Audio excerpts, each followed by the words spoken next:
अगर तुम्हें लगता है जोकर सिर्फ सर्कस में होते हैं तो ये फिल्म तुम्हें रातों की नींद उड़ा देगी। कहानी शुरू होती है 1991 के एक छोटे से टाउन फेयर से। एक लड़के ने अपनी गर्लफ्रेंड को जोकर थीम वाला गिफ्ट बॉक्स दिया और इशारों ही इशारों में दोनों ने बात समझ ली। दोनों जल्द ही घने मक्के के खेत में घुस गए, पर कुछ ही कदम चलने के बाद लड़का अपनी गर्लफ्रेंड को खो देता है। नीचे देखता है तो गीली मिट्टी में एक बड़ा अजीब सा पैरों का निशान मिलता है। इससे पहले कि वो कुछ समझ पाता, उसकी गर्लफ्रेंड अचानक मक्के के पौधों के पीछे से निकली और उसके चेहरे पर खून की उल्टी कर दी। पास के मक्के के खेत से सरसराहट की आवाज आई। लड़के को कुछ गड़बड़ लगी और वो खेत में भागा, लेकिन कहानी वहीं खत्म हो गई। वर्तमान में अब कहानी आती है आज पर। रिया अपने पापा समीर अंकल के साथ इस दूर दराज के कस्बे में शिफ्ट हुई है। उन्हें अंदाजा भी नहीं है कि यहाँ कितने राज छिपे हैं। चारों ओर अंतहीन मक्के के खेत हैं। एक फैक्ट्री जली हुई काली कंकाल की तरह खड़ी है, जिस पर फीका पड़ा हुआ जोकर का भयंकर भित्ति चित्र बना है। रिया के लिए सबसे बड़ी दिक्कत यह है कि यहाँ मोबाइल का सिग्नल तक नहीं है। पहले दिन ही रिया देर से पहुंची, लेकिन क्लास में कुछ स्टूडेंट्स ने मजाक किया। उन्होंने टीचर के पीपीटी को रिया की तस्वीरों और टेस्ट पेपर को टीचर की फनी फोटो से बदल दिया, जिससे माहौल हल्का हो गया। इसी वजह से रिया की दोस्ती इन 5 ट्रबल मेकर स्टूडेंट से हो गई। इस ग्रुप में करण भी है, जो शहर के मेयर और कॉर्न सिरप कंपनी के मालिक का पोता है। कंपनी का शुभंकर फ्रेंडो नाम का जोकर है, जो करण के परदादा के समय से चला आ रहा है। लेकिन आज के ये यंगस्टर्स परंपराओं को मजाक समझते हैं। अटेंशन पाने के लिए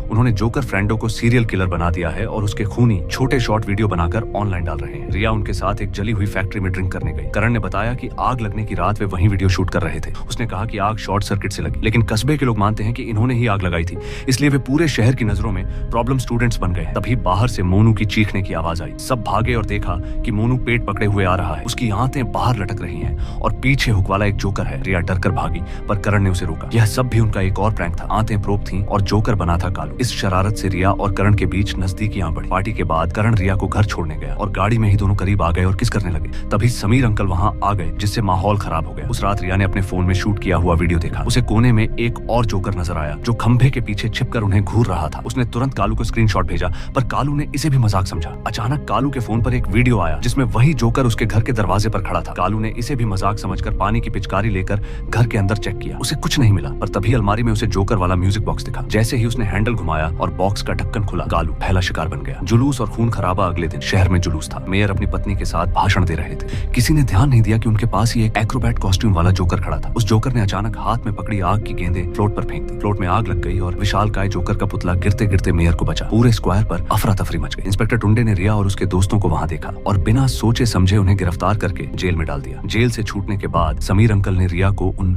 बुरे लड़कों से दूर रहने की सख्त हिदायत दी और उसे घर में बंद कर दिया। उधर मोनू घर में एक्सरसाइज कर रहा था। अचानक उसकी कुर्सी पर एक जोकर वाला गिफ्ट बॉक्स पड़ा मिला। उसने उसे फेंक दिया और बेंच प्रेस करने लगा। तभी 2 बड़े हाथ रॉड को कसकर दबाते हैं। मोनू ने सोचा यह भी प्रैंक है, लेकिन तभी रॉड में एक बड़ी छड़ डाल दी जाती है। एक जोकर मोनू के सिर वाला डिब्बा लेकर चला जाता है। रात को रिया समीर अंकल के सोने के बाद चुपके से निकलकर करण से मिलती है और मक्के के खेत की पार्टी में जाती है। गोदाम में जोर शोर से पार्टी चल रही थी। होस्ट होने के नाते करण ने स्टेज पर कहा कि शहर को पुरानी परंपराओं से चिपके नहीं रहना चाहिए और सबने खूब एंजॉय किया। रिया ने करण को गोदाम के अंदर मेक आउट के लिए बुलाया, पर करण ने मना कर दिया कि सब बहुत जल्दी हो रहा है। रिया मायूस होकर बाहर आई और ड्रिंक करने लगी। तभी ग्रुप की 2 लड़कियां पिंकी और नेहा रिया पर ताना कसने लगी कि करण किसी भी लड़की को सीरियस नहीं लेता। बात बढ़ गई और वे आपस में झगड़ने लगी। अचानक मक्के के खेत से एक चीख सुनाई दी। एक लड़की लड़खड़ाती हुई बाहर आई और जमीन पर गिर गई। उसकी पीठ में एक तीर लगा था। रिया डर से चिल्लाई, पर पिंकी ने उसका मुंह दबाया। उसने सोचा कि यह मोनू और कालू का कोई प्रैंक होगा, क्योंकि वे दोनों दिन भर से गायब थे। जैसे ही वे पास गई, मक्के के खेत से एक कटा हुआ जोकर का सिर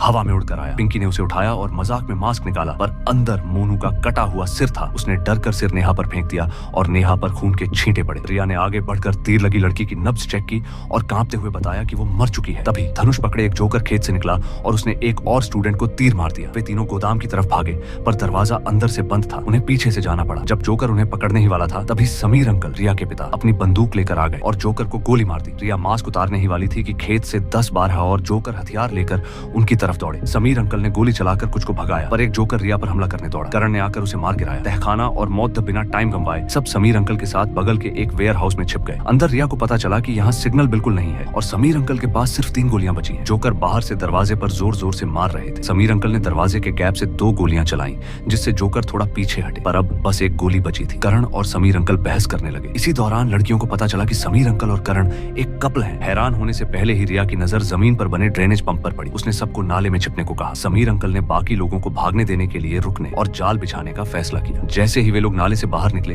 वेयर हाउस में एक जोरदार धमाका हुआ जिससे कुछ जोकर मारे गए। चारों जल्दी से बाहर निकले और सड़क पर एक कार को रोकने की कोशिश की। पास आई कार पुलिस की थी। इंस्पेक्टर टुंडे, जिनका इन लड़कों से पहले से ही झगड़ा था, ने करण के हाथ में बंदूक देखकर उसे हथकड़ी लगा दी और जानलेवा हमला करने के आरोप में ले गए। रिया की कोई बात नहीं सुनी गई। तीनों लड़कियां बेबस थीं और उन्हें फिर से मक्के के खेत में घुसना पड़ा। भागते भागते उन्हें चेन सॉ की आवाज सुनाई दी। एक जोकर चेन सॉ लेकर उनका पीछा कर रहा था। वो भागे तो सामने से हथौड़ा लिए एक और जोकर आ गया। उन्हें दिशा बदलनी पड़ी और वो छिप छिप कर चलने लगे। भागने की जल्दी में पिंकी ने सामने ध्यान नहीं दिया और सीधे चेन सॉ से टकरा गई। उसकी मौत हो गई। बची हुई रिया और नेहा लड़खड़ाती हुई पास के विला तक पहुंची। अंदर सोफे पर एक जोकर बैठा था। पास जाकर देखा तो वो वही जोकर था जो वेयर हाउस में धमाके से घायल हुआ था और अब मर चुका था। ऊपर से फोन की घंटी बजी पर आवाज एकदम बंद हो गई। नेहा ने एक दीवार पर लगी फोटो देखी और हैरान रह गई। ये सभी लोग पहले से ही जोकर के प्लान का हिस्सा थे और वे जिस घर में थे वो असली जोकर का घर था। जैसे ही वे नीचे आई, वो मरा हुआ जोकर अचानक उठा और नेहा पर फावड़े से वार किया। रिया ने तुरंत नेहा के शरीर से फावड़ा खींचकर जोकर की छाती में घोंप दिया। नेहा को बहुत चोट लगी थी और वह दम तोड़ गई। रिया ने मेज से कार की चाबियां उठाई पर कार मैनुअल थी। जब वो घबरा कर गियर लगाने की कोशिश कर रही थी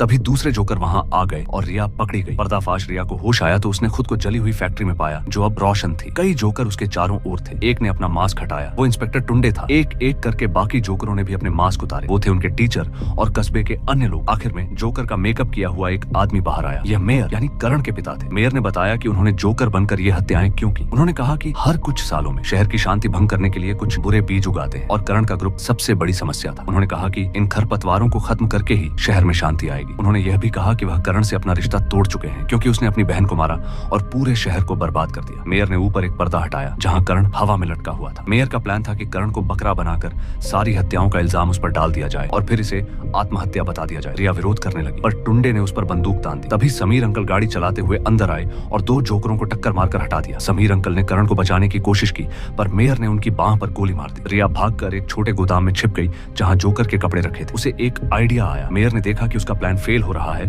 तो उसने करण के पैर के नीचे से गाड़ी हटाने की कोशिश की ताकि वो लटक कर मर जाए। तभी करण को एहसास हुआ फैक्ट्री में आग शॉर्ट सर्किट से नहीं लगी थी। मेयर ने ही इंश्योरेंस का पैसा लेने के लिए आग लगाई थी और सारा इल्जाम करण पर डाल दिया था। जैसे ही मेयर गाड़ी लेकर निकलने वाले थे, करण लटकने वाला था। समीर अंकल ने उठकर सपोर्ट दिया। तभी समीर अंकल का साथी बंदूक लेकर आया और रस्सी को गोली मारकर काट दिया और करण को बचा लिया। दोनों ने गले मिलकर खुशी मनाई। चारों एक दूसरे को संभालते हुए फैक्ट्री से बाहर निकले। उन्हें दरवाजे पर एक कार मिली पर वो भी मैनुअल थी। समीर अंकल ने रिया को फटाफट गियर लगाना सिखाया। जैसे ही गाड़ी थोड़ी आगे बढ़ी, चेन सॉ वाला एक जोकर दौड़ता हुआ आया। रिया ने जोर से एक्सीलरेटर दबाया और जोकर को टक्कर मारकर उड़ा दिया। गाड़ी तेजी से फैक्ट्री से निकलकर शहर की ओर भागी। शहर लौटकर उन्होंने तुरंत मेयर की शिकायत की। मेयर को जल्द ही गिरफ्तार कर लिया गया। समीर अंकल ने शहर के नए मेयर के लिए चुनाव लड़ा और जीत गए। रिया बाहर के कॉलेज चली गई जबकि करण और उसका दोस्त शहर में मक्के का बिजनेस संभालने लगे। फिल्म यहीं खत्म होती है। ये एक टिपिकल खून खराबे वाली हॉरर फिल्म है। शुरू से ही अंत का अंदाजा लगाया जा सकता था लेकिन खून के सीन और अचानक के डर वाले पल एड्रेनालिन रश जरूर देते हैं। अगर आपको ये कहानी पसंद आई है तो ऐसी और कहानियों के लिए हमारे चैनल को सब्सक्राइब करना ना भूलें। मिलते हैं अगली वीडियो में।